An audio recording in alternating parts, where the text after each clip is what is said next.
ערב טוב ושבת שלום לכם. ספק אם בימים הראשונים לאחר 7 באוקטובר מישהו חשב שבתחילת פברואר, כמעט 4 חודשים אחרי שפרצה, נהיה עדיין בעיצומה של המלחמה הזאת, כאשר חמאס עדיין חי ובועט, ו136 חטופים שלנו עדיין נמצאים בשבי בעזה. אולי הציפיות היו מוגזמות, אולי אנחנו באמת בדרך הנכונה, אבל זה לוקח זמן ומחייב את הציבור ובעיקר את הממשלה במנהיגות, בקבלת החלטות לא קלה, בעיקר בכל הנוגע לחטופים.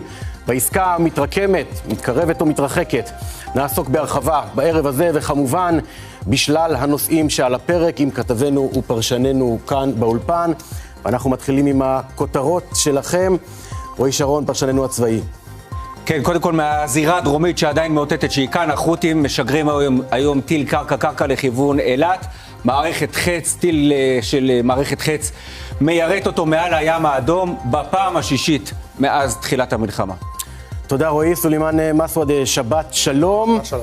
איפה עומדים המגעים לעסקת חטופים לאחר ישיבת הקבינט הלילה? המגעים מתעכבים, מואב, והיום לפני זמן קצר גורם ישראלי המעורב במשא ומתן אומר לנו עדיין לא קיבלנו תשובה רשמית כלשהי, וזה יכול להתעכב ולקחת גם שעות וגם ימים, וזו הציפייה בישראל. אבל גם מואב, צריך להגיד שבקבינט, בתוך הקבינט של נתניהו, הקבינט המורחב, יש התנגדות קשה מאוד לעסקה הזאת, לעסקה מדורגת, עד כדי כך שיש הרבה שרים שאומרים אנחנו נתנגד, ואולי גם לא יהיה לנתניהו רוב בעניין הזה. מיד נדבר על חלק מהשרים האלה וגם על הדברים שהם אמרו אתמול בקבינט.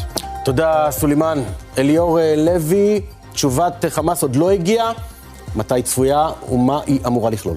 להבנתי לא עניין של שעות, עניין של כנראה ימים, לכל הפחות כמה ימים, כאשר חמאס מציב כבר מכשול מאוד משמעותי, לא רק עבור ישראל, גם עבור הרשות הפלסטינית, משום שהוא דורש לשחרר במסגרת אותה עסקה את מרואן ברגותי. אנחנו נרחיב על כך. תודה אליאור. אליל שחר, שבת שלום. שבת שלום. הכותרת שלך בנוגע לעסקה.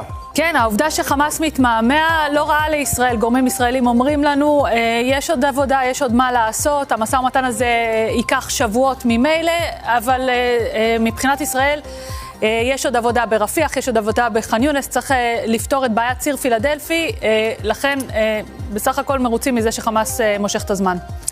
תודה איל. יואב קרקובסקי, שבת שלום. שבת שלום. כל מה שקשור בעסקת החטופים קשור גם למצבו הפוליטי של נתניהו. כן, ויש גורמים בתוך הקואליציה שאומרים שנתניהו היה רוצה לקרוך בתוך עסקת החטופים גם תחילתה של נורמליזציה עם סעודיה בלחץ האמריקנים, שהם גם חלק בלתי נפרד מהמגעים האלה יחד עם הקטרים, ולכן יש גורמים בקואליציה שאומרים כנראה שפני נתניהו לעסקה, אבל הדבר הזה יחייב אותו גם לשינוי קואליציוני.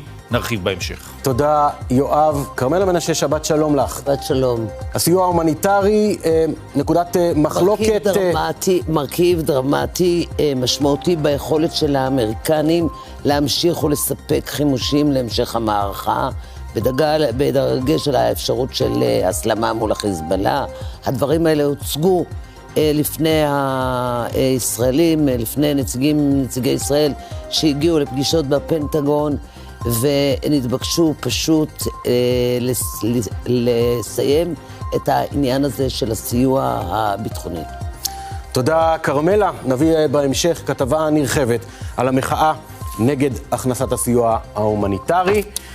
החזיתות השונות המשיכו לבעור, להיות פעילות גם היום, כולל העדכון האחרון על יירוט הטיל הבליסטי ששוגר מתימן בעזה. ח'אן יונס מוסיפה להיות על המוקד, ובמקביל להתמודדות של צה"ל עם החזרה לצפון הרצועה.